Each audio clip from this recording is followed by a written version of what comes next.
Happy Friday po sa ating lahat. Ito po ang ating latest weather update ngayong February 20, 2026. Ngayong araw, wala naman po tayong minomonitor na sama ng panahon, LPA or bagyo sa loob at labas ng ating area of responsibility. Ngunit patuloy pong uulanin ang malaking bahagi ng Mindanao, maging dito sa silangang bahagi ng Visayas, dulot ng shear line o yung salubungan ng hanging amihan at ng easterlies. Kaya ngayong araw nga and in the next 3 days, inaasahan pa rin po natin yung mga pag-ulan dulot nitong weather system na ito.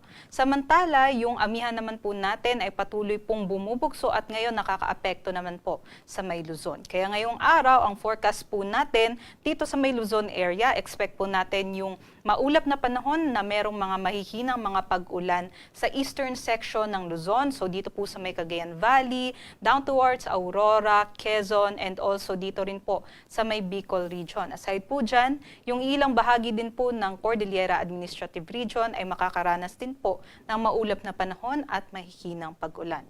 But for the western section of Luzon, from Lawag down towards dito po sa may Mimaropa, inaasa naman po natin yung generally fair weather conditions, kabilang na po dyan ang Metro Manila.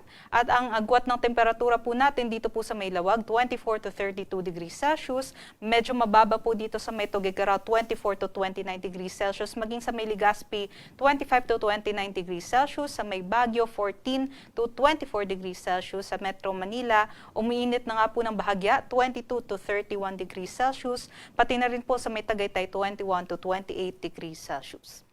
Dumako naman po tayo dito sa may Palawan, Visayas at Mindanao. Yung shear line nga natin nakakaapekto dito sa may silangang bahagi ng Visayas. So buong Eastern Visayas po yan. Maging dito sa may Cebu and Bohol, expect natin yung katamtaman hanggang sa malalakas na mga pag-ulan. Kaya't doble ingat sa ating mga kababayan. And also, yung shear line din is affecting yung malaking bahagi din po ng Mindanao, liban na lamang dito sa may Zamboanga Peninsula.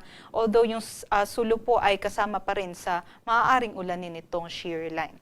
But other parts of the country po, itong Zamboanga ay posible pong makaranas pa rin ng mga localized thunderstorms. But for the rest of Visayas and also for Palawan, posible lamang po yung generally fair weather conditions na may mga mahihinang pag-ulan.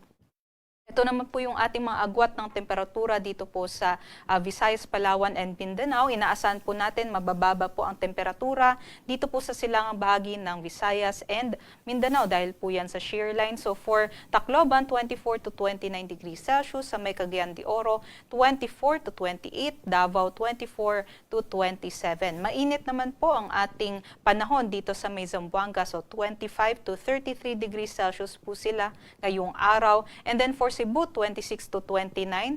For Iloilo and Puerto Princesa, 24 to 31 degrees Celsius. While for Kalayaan Islands ay 27 to 30 degrees Celsius.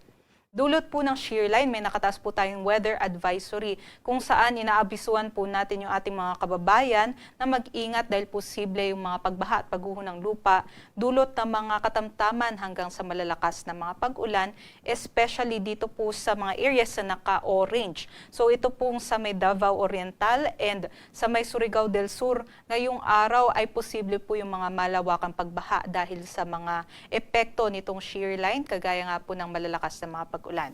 Samantala, yung naka-yellow naman po dito sa may Davao de Oro, Agusan del Sur, Agusan del Norte, Surigao del Norte, maging sa may Dinagat Islands, possible yung 50 to 100 millimeters din ng mga pag-ulan na maaari ding magdulot ng mga localized floodings. Kaya para sa ating mga kababayan, malapit po doon sa mountain areas and also yung mga malapit din sa mga river basins natin, no, ay kailangan magdoble ingat po tayo and makipag-coordinate po tayo sa ating mga local government units in case po kailangan natin mag-evacuate dun sa ating mga lugar.